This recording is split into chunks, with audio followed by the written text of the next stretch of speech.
dear students. Students, in today's lecture, we will be discussing about data models of database management system, right?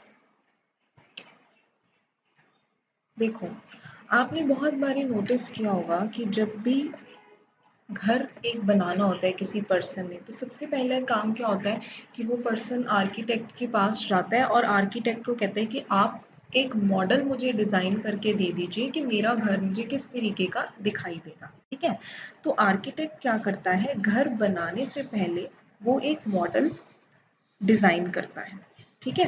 तो ये जो model है, ये model क्या होता है, एक एब्स्ट्रैक्ट व्यू होता है जिससे आपको ये समझ में आ जाता है कि आपकी बिल्डिंग जो है वो जब बन जाएगी तो वो किस तरीके की दिखाई देगी, ठीक है। आपको पहले से ही एक एब्स्ट्रैक्ट सा व्यू मिल जाता है उसके थ्रू, राइट।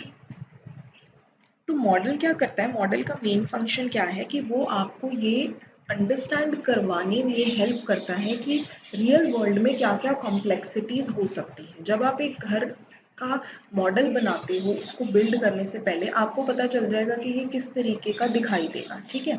अगर उसमें आपको लगेगा कि जब आर्किटेक्ट उसका डिज़ाइन देख के अगर आपको लगेगा कि नहीं, यहाँ पे मैं ये वाली विंडो मुझे यहाँ नहीं चाहिए, ये विंडो मुझे इस तरफ चाहिए, डोर इस तरीके से होना चाहिए, ठीक है। तो ये आप कॉम्प्लेक्सिटीज पहले से ही देख लेते हो। तो इससे आपको क्या फ़ायदा होता है, इससे ये फ़ायदा होता है कि आप पहले ही से ही जो आर्किटेक्ट है उसे बता देते हो कि डोर ऐसे होने चाहिए, विंडोज़ ऐसी होनी चाहिए, ठीक है। वो आप पहले से स्टेयर्स जो है वो घर के अंदर होनी चाहिए या घर के बाहर होनी चाहिए, वो आप पहले से ही बता देते हैं, ठीक है। तो इससे क्या होता है कि बाद में जब आपका घर बनता है तब आपको कोई भी दिक्कत नहीं आती। अब डेफिनेटली अगर एक मॉडल नहीं बनेगा, आप सीधा ही अगर आर्किटेक्ट घर बनाना शुरू कर देगा, ठीक है, बाद में आपको दिक्कत आ सकती है। आप कहोगे कि नहीं, मुझे तो ये विंडो यहाँ पे चाहिए ही नहीं थी। फिर उसमें क्या हो सकता है, उसमें बहुत प्रॉब्लम्स आ जाती है कि जब एक घर बन जाएगा उसके बाद वो विंडो को तोड़ के फिर नई जगह पे window banana, that is very difficult, ठीक है। रादर कि आप पहले ही एक उसका डिज़ाइन देख लो कि आपका घर कैसा होगा, उसी में आप चेंजेस जो भी आप चाहते हैं वो आप बहुत इजीली वो चेंजेस पहले से ही करवा सकते हैं, ताकि जब घर बन जाए तब कोई भी दिक्कत ना हो, राइट। सिमिलरली डेटाबेस को डिज़ाइन करने से पहले हम उसका डेटा मॉडल डिज़ाइन करते हैं, ठीक है। तो जो ये डेटा मॉडल है, it acts as a bridge between the real world objects and the database which resides in the computer, right? Now, what is a data model? A data model is a specification describing how data is to be arranged to serve a specific purpose.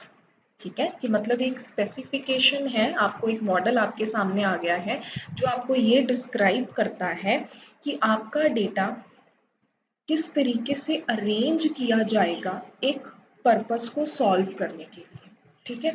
Data model tells what information is to be contained in a database, how data items in the database will be related to each other and what information will be used, ठीक है। तो जब data model आपके, जैसे एक घर होता है, घर का जब डिज़ाइन आपके सामने हो जाता है तो उससे आपको क्या पता लगता है कि आपका घर बनने के बाद किस तरीके का दिखाई देगा। सिमिलरली डेटा मॉडल आपको क्या बताता है कि आपके डेटाबेस में कौन कौन सी इंफॉर्मेशन होगी, डेटा आइटम्स जो है वो आपके डेटाबेस के अंदर किस तरीके से एक दूसरे के साथ रिलेटेड होंगे और कौन सी इंफॉर्मेशन आपको यूज़ करनी है। बेसिकली आपका जो डेटा है वो किस तरीके का दिखाई देगा, उसकी अरेंजमेंट किस तरीके की होगी डेटाबेस के अंदर, वो आपको कौन बता देता है, डेटा मॉडल बता देते हैं, ठीक है। जो बेसिक बिल्डिंग ब्लॉक्स होते हैं डेटा मॉडल के, that are entities, attributes, relationships and constraints.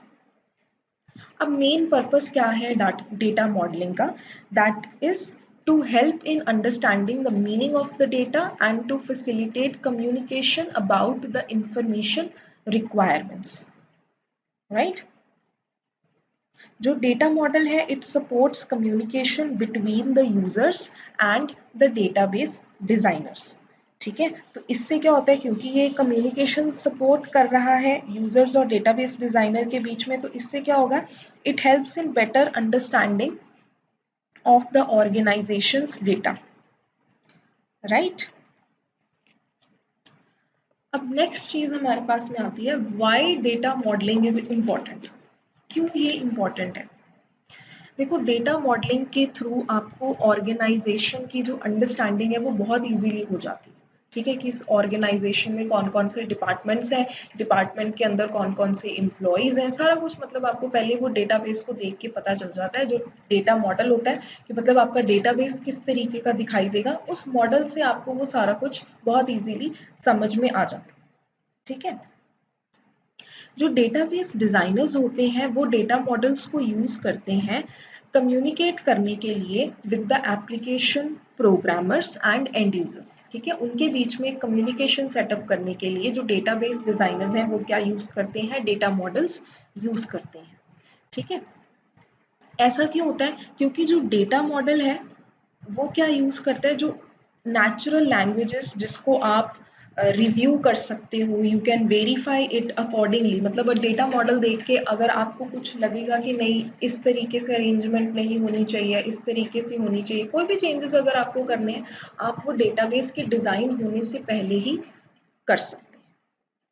ठीक है, तो बाद में मतलब जब, क्योंकि अगर डेटा मॉडल नहीं होगा आप सीधा डेटाबेस ही डिज़ाइन करना शुरू कर दोगे, बाद में अगर आपको कोई भी चेंजेस करने होंगे तो वो बहुत, उनको फिर एग्जीक्यूट करना बहुत मुश्किल हो जाता है। लेकिन एक डेटा मॉडल अगर आपके सामने है, उसमें अगर आपको लगता है कि नहीं इस तरीके का चेंज होना चाहिए, ऐसे होना चाहिए, तो वो आप डेटा मॉडलिंग प्रोसेस में ही जो चेंजेस हैं वो कर सकते हैं। तो फिर आपका जो डेटाबेस बनता है वो बिल्कुल एक्यूरेट बनता है, जैसा आप चाहते हैं वैसा। ठीक है, अब जो डेटा मॉडल है that should be detailed enough to be used by the database designers for building the physical database, right? बिल्कुल डिटेल्ड इनफ होना चाहिए वो डेटा मॉडल, ताकि जो डिजाइनर्स बाद में फिजिकल डेटाबेस बनाने वाले हैं उनको वो डेटा मॉडल देख के सब कुछ समझ आ जाए कि क्या करना है, कैसे करना है। जैसे अब होता है ना कि आर्किटेक्ट जब घर का मॉडल बनाता है तो वो सारा कुछ उसमें मेंशन करता है कि आपका जो डोर है वो कितने फीट का होना चाहिए, विंडो कैसी होनी चाहिए। ठीक है, वो सारा कुछ उसमें मेंशन करता है ताकि जो मजदूरों ने घर बनाना है, ठीक है, उनको कोई दिक्कत ना आए, उनको सब कुछ समझ में आ जाए। मतलब वो पूरा डिटेल में आर्किटेक्ट बनाता है, जो आर्किटेक्ट है पूरी डिटेल में जो डिज़ाइन है घर की वो करता है। सिमिलरली जो डेटा मॉडल है उसमें भी पूरी डिटेल्स जो है वो मेंशन होनी चाहिए ताकि डेटाबेस डिज़ाइनर्स को कोई भी प्रॉब्लम ना आए फिजिकल डेटाबेस को कंस्ट्रक्ट करने में। ठीक है, अब जो डेटा मॉडल है इसमें कुछ करेक्टरिस्टिक्स होनी चाहिए। ठीक है, ताकि जो डेटा रिप्रेजेंटेशन है वो अच्छे से हो सके। कौन कौन सी करेक्टरिस्टिक्स हैं? सबसे पहले तो देखो यही है, diagrammatic representation of the data model. मतलब आप, ताकि एक एब्स्ट्रैक्ट व्यू मिल जाए कि डेटाबेस किस तरीके का दिखाई देने वाला है। Then application independent. Application independent का मतलब होता है it should be shared by different applications. ठीक है, कि मतलब डेटा मॉडल आपका जो है वो इस तरीके का होना चाहिए ताकि डिफरेंट एप्लीकेशंस के बीच में उसको शेयर किया जा सके, right? Then next, simplicity in designing. Design आपका सिंपल होना चाहिए, ठीक है, एंड उसमें डेटा और उनके रिलेशनशिप्स के बीच में जो डिफरेंस है वो इजीली आप डिस्टिंग्विश कर सको। ठीक है, राइट? वो भी इसमें जो करेक्टरिस्टिक है डेटा मॉडल के अंदर वो होनी चाहिए। Then no duplication in representation of data. जब डेटा रिप्रेजेंट हो रहा है तो किसी भी तरीके की रिडंडेंसी नहीं होनी चाहिए।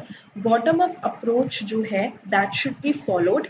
ठीक है, बॉटम अप अप्रोच का मतलब क्या है कि सबसे पहले देखो आपका जो बेसिक डेटा मॉडल होगा सबसे पहले वो क्या रिप्रेजेंट करेगा, एंटिटीज उनके और उनका रिलेशनशिप क्या है, entities and there relationships they will be developed first. ठीक है, उसके बाद डिटेल्स ऐड होंगी। So this is bottom up approach, यही अप्रोच जो है वो फॉलो होनी चाहिए।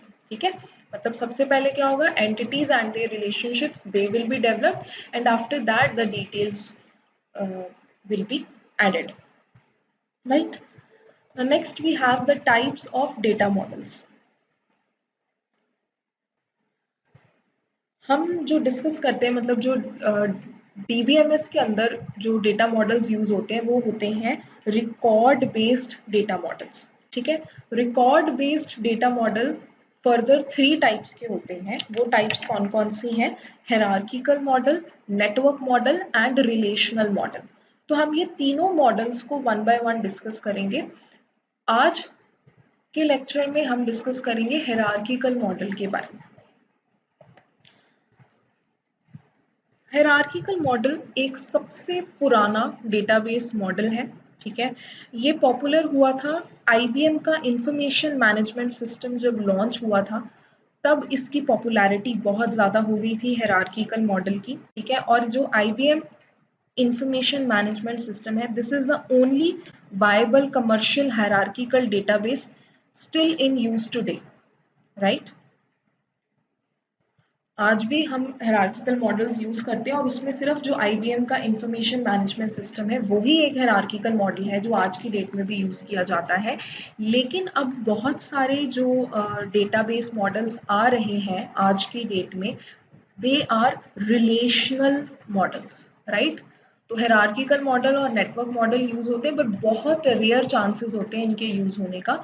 रिलेशनल मॉडल्स आजकल ज़्यादा यूज़ हो रहे हैं। ठीक है,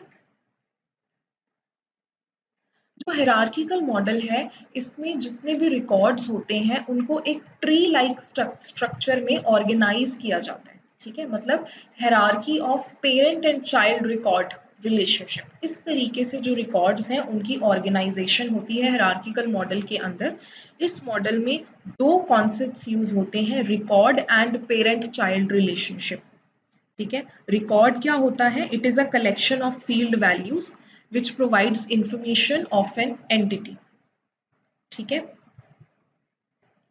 ये जो मॉडल है, it supports one to many relationship between two record types. मतलब पेरेंट और चाइल्ड के बीच में there will be one to many relationship. One to many का मतलब क्या है? देखो, कोई भी जो चाइल्ड होता है उसके जो पेरेंट होते हैं वो एक ही होते हैं। ठीक है, एक ही का मतलब कि मदर फादर दोनों को कंबाइन करके मैं बोल रही हूँ। ठीक है, वो एक होते हैं। किसी भी बच्चे के दो पेरेंट्स नहीं होते, मतलब दो मदर फादर की मतलब दो मम्मी दो पापा ऐसे नहीं होते, एक ही पेरेंट होते हैं। ठीक है, तो ऐसे ही अब लेकिन जो पेरेंट है उनके बहुत सारे बच्चे हो सकते हैं। ठीक है, तो क्योंकि ये जो हायरार्किकल मॉडल है इसमें पेरेंट चाइल्ड रिलेशनशिप में हम रिकॉर्ड्स की ऑर्गेनाइजेशन करते हैं, तो इसीलिए ये जो मॉडल है, it supports one to many relationship. मतलब one parent can have many children, so that is the meaning of one to many relationship, right. जैसे एक एग्जांपल मैं लेती हूँ, हमने यहाँ पे एक एग्जांपल कंसिडर करिए। आप एक बैंक का एग्जांपल लो। देखो, बैंक, एक बैंक होता है। ठीक है, जैसे हम एग्जांपल लेते हैं स्टेट बैंक ऑफ इंडिया का, एसबीआई। एसबीआई एक नाम है, ठीक है, लेकिन एसबीआई की, तो एसबीआई इज अ पेरेंट। ठीक है, बट एसबीआई की मल्टीपल ब्रांचेस अवेलेबल हैं। ठीक है, मल्टीपल ब्रांचेस में मल्टीपल कस्टमर्स होते हैं और मल्टीपल कस्टमर्स जिनके मल्टीपल अकाउंट्स हो सकते हैं, लेकिन पेरेंट कौन है? एक ही है, दैट इज एसबीआई।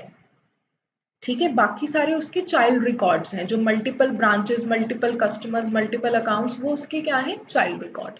ठीक है, ऐसे ही आप एक और एग्जांपल ले सकते हैं वर्ल्ड की। ठीक है, वर्ल्ड क्या है? वर्ल्ड एक रूट नोड, पेरेंट नोड को हम रूट नोड भी बोलते हैं, वो एक पेरेंट है। ठीक है, अब वर्ल्ड के अंदर देखो, वर्ल्ड हैव सेवरल कॉन्टिनेंट्स, उसमें बहुत सारे कॉन्टिनेंट्स हैं, वो उसके चाइल्ड है। जो बहुत सारे कॉन्टिनेंट्स हैं, हर कॉन्टिनेंट जो है that consist of many number of countries.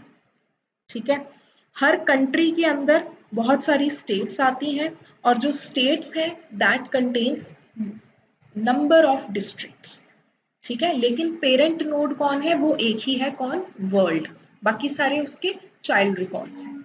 ठीक है, तो इस तरीके की जो हायरार्की होती है पेरेंट एंड चाइल्ड रिकॉर्ड की, that is basically what the hierarchical model is.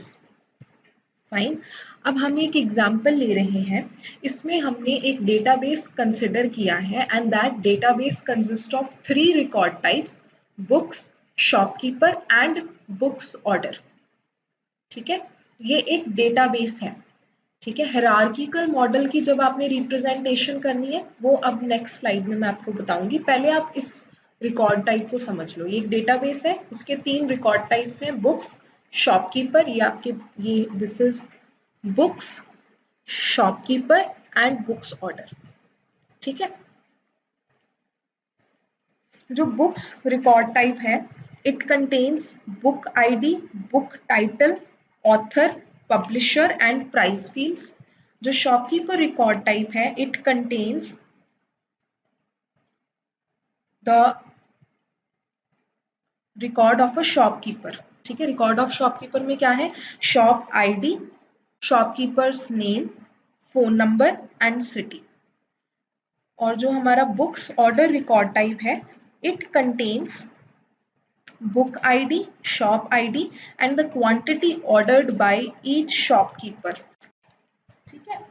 तो बेसिकली जो बुक्स है इसमें बुक्स की डिटेल शो हो रही है, जो शॉपकीपर रिकॉर्ड है इसमें क्या हो रहा है, शॉपकीपर का सारा रिकॉर्ड है, और जो बुक्स ऑर्डर है उसमें आपका बुक्स और शॉपकीपर दोनों को मिला के हमने एक रिकॉर्ड कंसिडर किया है, रिकॉर्ड टाइप कंसिडर की है बुक्स ऑर्डर। उसमें क्या है, शॉप की आईडी, बुक आईडी और क्वांटिटी ऑर्डर। मतलब शॉप आईडी मतलब कौन से शॉपकीपर की आईडी, उसने कौन सी बुक ऑर्डर की है और कितनी क्वांटिटी में ऑर्डर की है, यहाँ पे ये शो हो रहा है। ठीक है। अब हम जो बुक्स ऑर्डर है आप उसी में देखो, देखो शॉप आईडी है S1, S1 कौन है, S1 कौन है, राजन। ठीक है, राजन इसकी आईडी है ना, तो राजन इज द शॉपकीपर। राजन ने कौन सी बुक ऑर्डर की है, B1 ऑर्डर की है। B1 कौन सी है, सी, सी की जो बुक है उसने वो ऑर्डर करी है। कितनी क्वांटिटी में ऑर्डर करी है, 50 बुक्स उसने ऑर्डर करी है सी लैंग्वेज की। सिमिलरली राजन ने ही अगला भी क्या है, S1, राजन ने B2 बुक जो है वो ऑर्डर की है। B2 आईडी किसकी है, C++ की, तो उसने C++ की बुक ऑर्डर करी है। कितनी क्वांटिटी ऑर्डर की है, 10। ठीक है। और राजन ने एक और बुक ऑर्डर की है B3, B3 कौन सी है, जावा। उसने जावा लैंग्वेज की बुक भी राजन ने, जो मतलब S1 जो है शॉपकीपर, उसने ऑर्डर करी। कितनी क्वांटिटी, 20 बुक्स उसने ऑर्डर करी। ठीक है। अब नेक्स्ट है S2। S2 कौन है, रवि है। यहां से पता चलेगा S2 कौन है, शॉपकीपर का जो रिकॉर्ड है। तो रवि ने B1 किसकी आईडी थी, सी की। रवि ने सी बुक ऑर्डर करी है, कितनी क्वांटिटी, 30 बुक्स उसने ऑर्डर करी है। अगला भी कौन सा रिकॉर्ड है, रवि का ही, क्योंकि S2 अगेन। रवि ने दूसरी बुक हमारी B2 किसकी आईडी है, C++ की, तो उसने C++ की कितनी क्वांटिटी ऑर्डर करी है, 20 क्वांटिटीज उसने ऑर्डर करी। तो आई होप आपको ये डेटाबेस क्लियर हो गया होगा कि ये क्या डिपिक्ट कर रहा है। अब इसी डेटाबेस का हायरार्किकल रिप्रेजेंटेशन किस तरीके, क्योंकि हायरार्किकल रिप्रेजेंटेशन कैसे होती है, पेरेंट चाइल्ड रिलेशनशिप में। ठीक है, पेरेंट चाइल्ड रिलेशनशिप में। अब बेसिकली जो ये हमारा डेटाबेस है इसमें ये जो बुक्स रिकॉर्ड है, बुक्स रिकॉर्ड यहाँ पे एक पेरेंट रिकॉर्ड है। ठीक है। और जो ये शॉपकीपर रिकॉर्ड है ये क्या है, that is the child record in this. ठीक है, ये भी आपका चाइल्ड रिकॉर्ड है बुक्स ऑर्डर की। पेरेंट कौन है यहाँ पे, ये books record type, this is the parent. ठीक है। अब इसी डेटाबेस की जो हायरार्किकल रिलेशनशिप हमारी होगी, सॉरी हायरार्किकल रिप्रेजेंटेशन जो होगी पेरेंट चाइल्ड रिलेशनशिप में, पेरेंट मैंने आपको बता दिया है कौन है। ठीक है। तो this is the hierarchical representation, or you can say the hierarchical relationship of this three databases। ये जो डेटाबेस था, इन डेटाबेस की जो रिकॉर्ड टाइप्स हैं इनकी हायरार्किकल रिप्रेजेंटेशन इस तरीके से होगी। अब आप देखो ये हायरार्किकल रिप्रेजेंटेशन बेसिकली ये जो हमारा बुक्स ऑर्डर रिकॉर्ड टाइप है इसकी हायरार्किकल रिप्रेजेंटेशन है ये। ठीक है। क्या देखो इसमें शो हो रहा है, सबसे पहले हमने रिकॉर्ड ले लिया B1।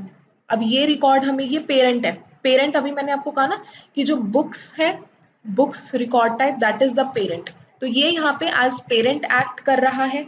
और ये जो हमने एक लिंक शो किया है, ऑरेंज लाइन से देखो हमने एक लिंक शो किया है दोनों के बीच में।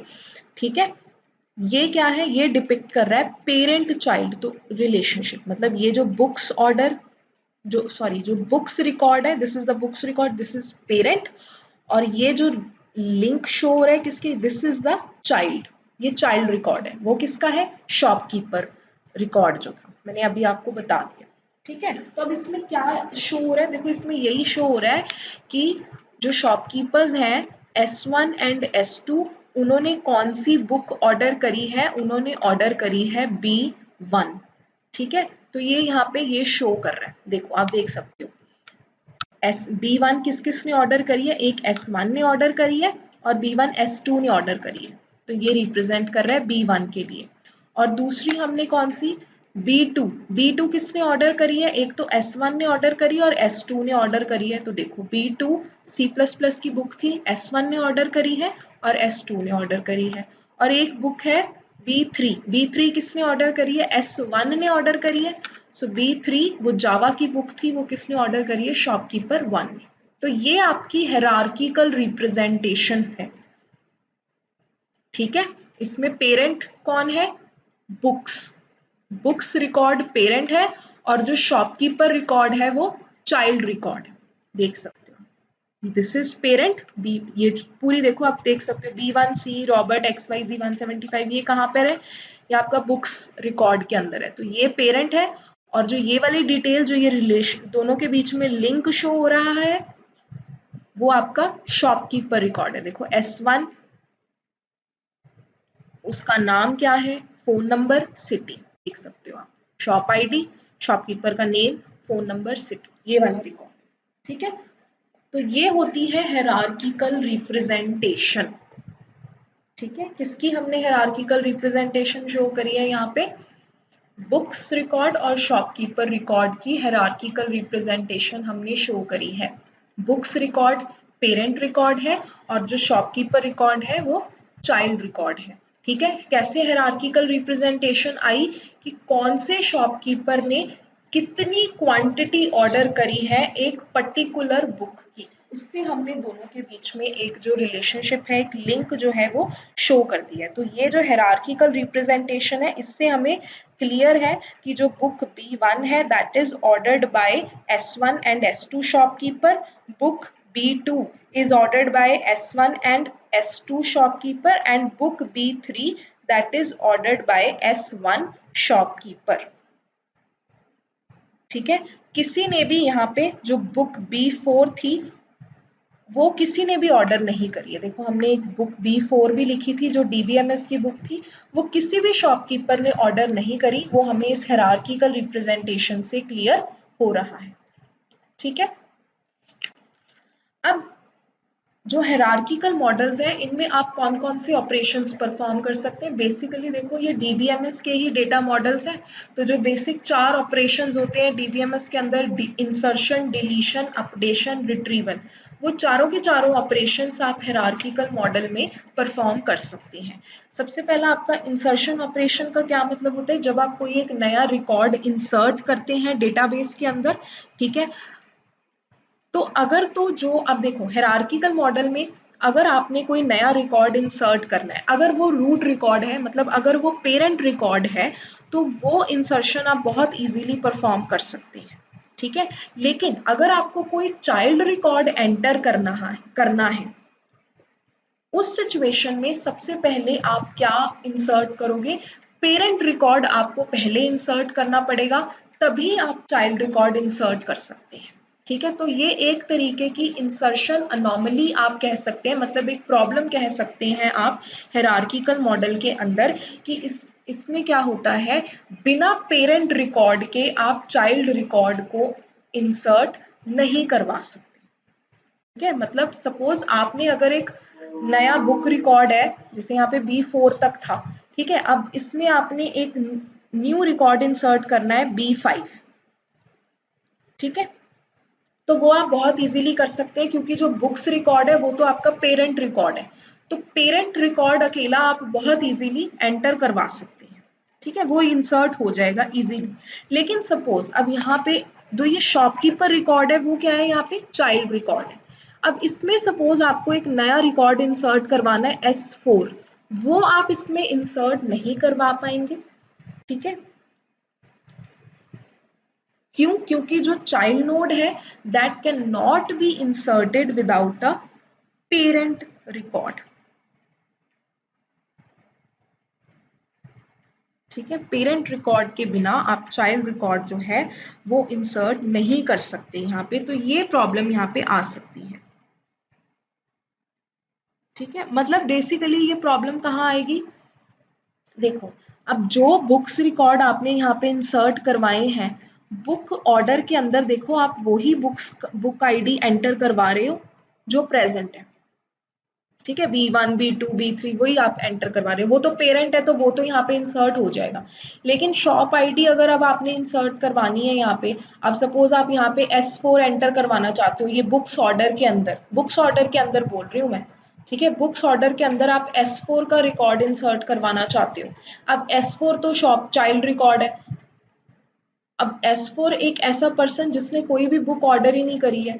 ठीक है, और S4 जो है वो आपका, और यहाँ पे फिर वो इंसर्ट नहीं होगा। क्यों? क्योंकि that is a child record. ठीक, next deletion operation. Deletion operation आपको पता है, जब आपको कोई भी रिकॉर्ड डिलीट करना है डेटाबेस से। ठीक, अब सपोज आप एक पेरेंट रिकॉर्ड कंसिडर करो विदाउट अ चाइल्ड नोड, मतलब एक पेरेंट रिकॉर्ड है लेकिन उसका कोई चाइल्ड नोड नहीं है। ठीक है, अब अगर यूजर पेरेंट रिकॉर्ड को डिलीट करना चाहता है तो वो बहुत इजीली परफॉर्म कर सकता है। ठीक है, पेरेंट रिकॉर्ड बहुत, अगर उसका मतलब जिसका चाइल्ड नोड नहीं है तो वो बहुत इजीली पेरेंट रिकॉर्ड बहुत इजीली यूजर डिलीट कर सकता है। ठीक है, हायरार्किकल मॉडल के अंदर। अब जैसे सपोज आपको ये बुक रिकॉर्ड B4 ये अगर आपको डिलीट करना है तो ये आप बहुत इजीली कर सकते हैं। ठीक है, क्योंकि इसका कोई भी चाइल्ड रिकॉर्ड नहीं है। ठीक, तो ये हायरार्किकल मॉडल के अंदर बहुत इजीली हो जाएगा। अब आप एक और एग्जांपल कंसिडर करो। Consider a parent record with many child nodes, जिसके बहुत सारे चाइल्ड नोड्स हैं। अब अगर यूजर को पेरेंट रिकॉर्ड डिलीट करना है इस सिचुएशन में जहां पे पेरेंट रिकॉर्ड के बहुत सारे चाइल्ड नोड्स हैं। ठीक है, so now if the user want to delete the parent record then it would delete all the child nodes. ठीक है, अब ये वो केस आ गया जहां पे एक पेरेंट रिकॉर्ड है, उसके बहुत सारे चाइल्ड नोड्स हैं। यूजर क्या चाहता है? पेरेंट रिकॉर्ड डिलीट करना। पेरेंट रिकॉर्ड तो डिलीट होगा ही होगा, उसके अलावा उस पेरेंट रिकॉर्ड के जो चाइल्ड नोड्स हैं वो भी सारी की सारी डिलीट हो जाएंगी, वो ऑटोमेटिकली डिलीट हो जाएंगी।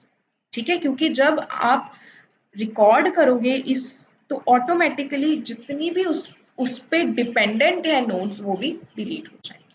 ठीक है, अब जैसे सपोज आपको डिलीट करना है बुक रिकॉर्ड B2, B2 जो बुक रिकॉर्ड C++ का है वो आप डिलीट करना चाहते हो। ठीक है, अब ये जो बुक रिकॉर्ड B2 है इसके 2 ऑर्डर्स हैं। B2 बुक के देखो 2 ऑर्डर्स हैं, एक S1 ने ऑर्डर किया हुआ है और एक S2 ने ऑर्डर किया हुआ है। ठीक है, तो जब आप B2 को डिलीट करोगे, मतलब बुक रिकॉर्ड B2 को डिलीट करोगे, तो जो S1 और S2 रिकॉर्ड्स हैं वो भी डिलीट हो जाएंगे। ठीक है, क्योंकि जो B1 है दैट इज पेरेंट और उसके चाइल्ड नोड कौन से हो गए? S1 and S2। Parent record delete हुआ तो चाइल्ड रिकॉर्ड भी डिलीट हो जाएगा साथ में। ठीक है,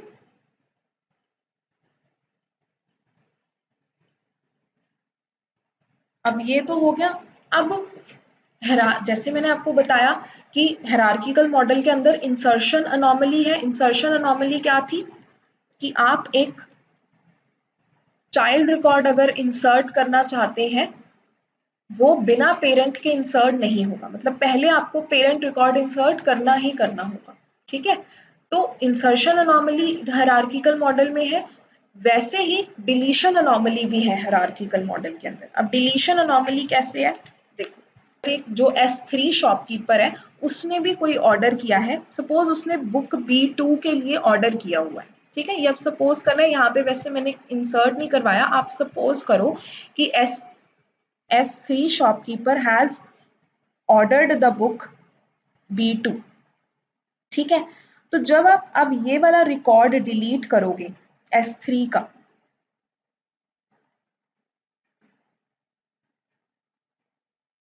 इसमें अब क्या होगा, मतलब S3 ने एक ही बुक ऑर्डर करी है।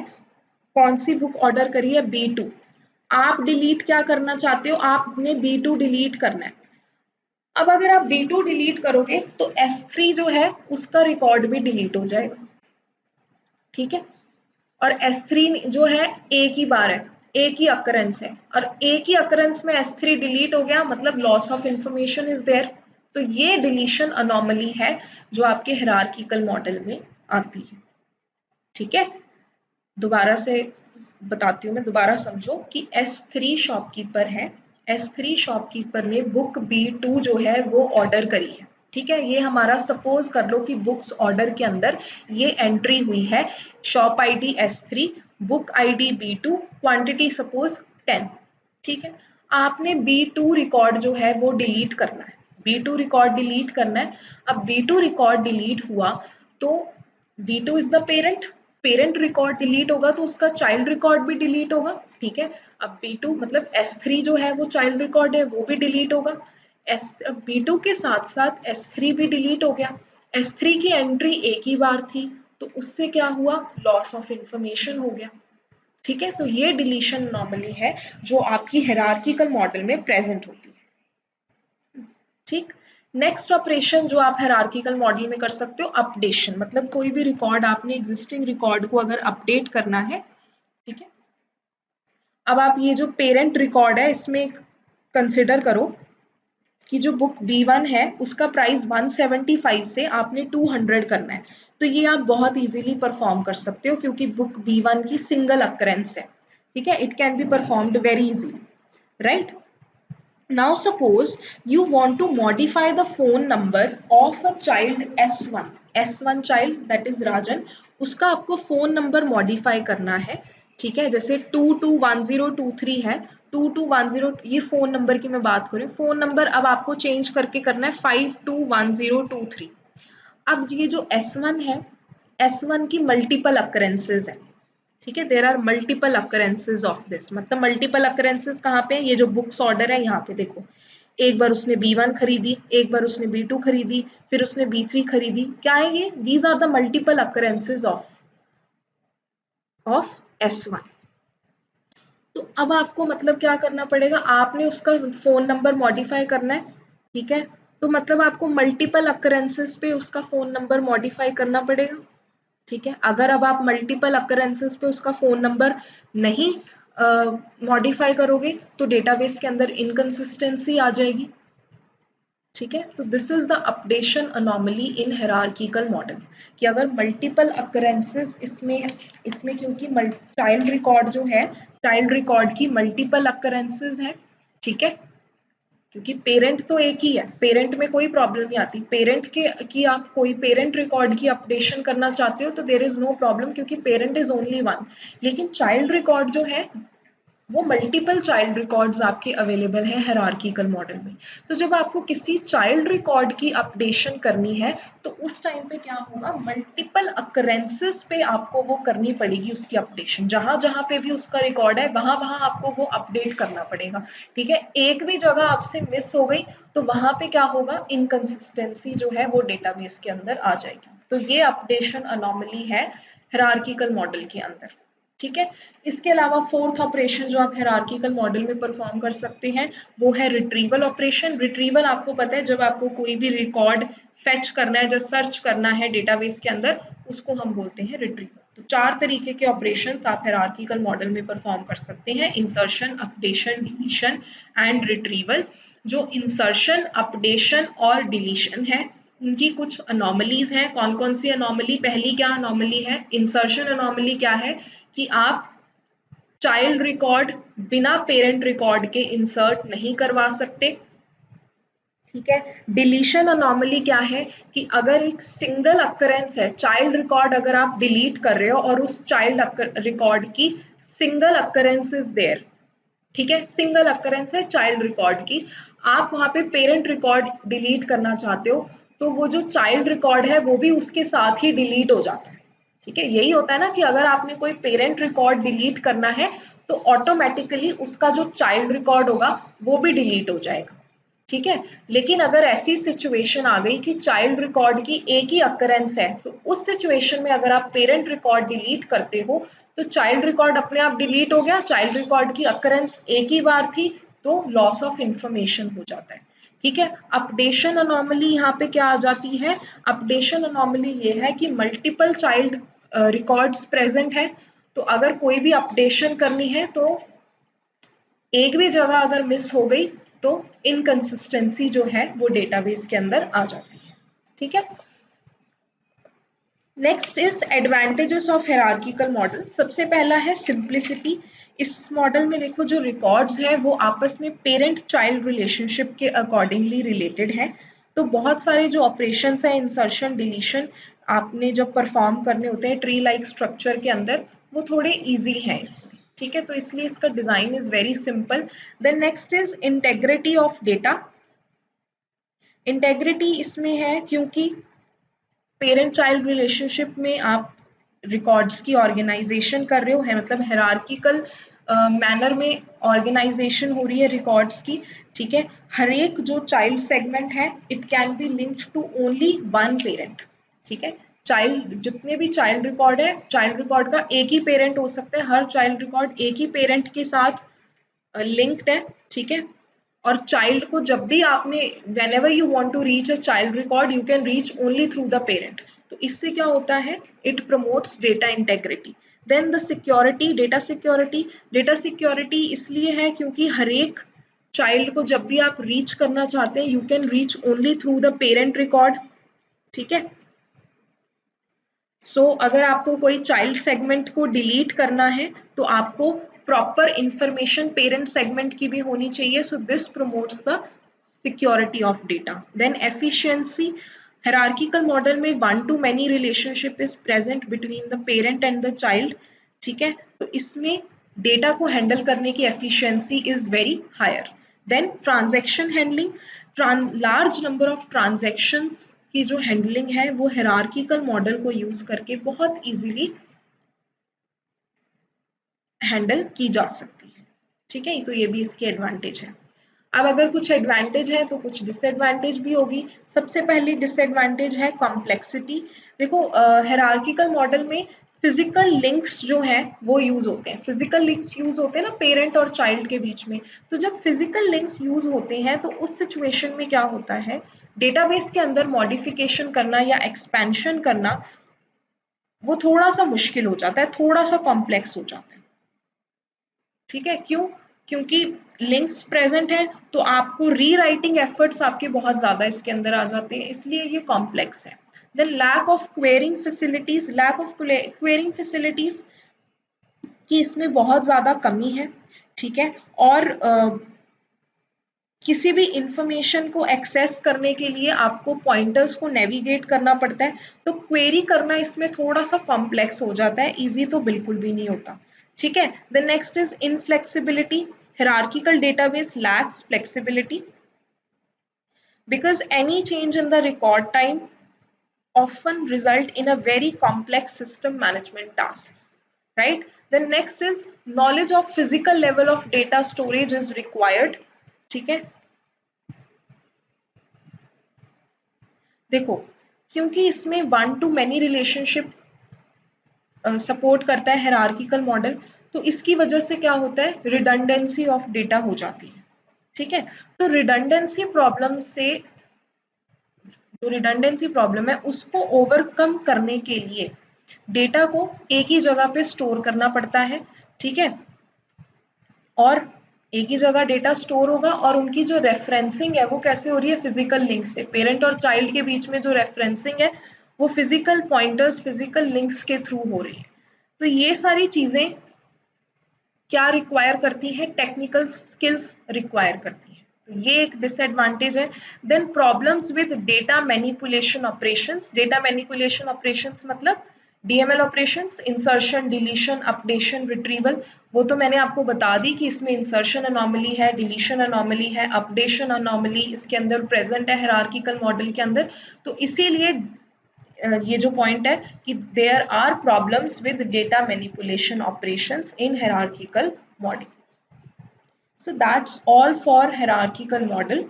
I hope that the topic hierarchical model is clear to you. Thank you so much.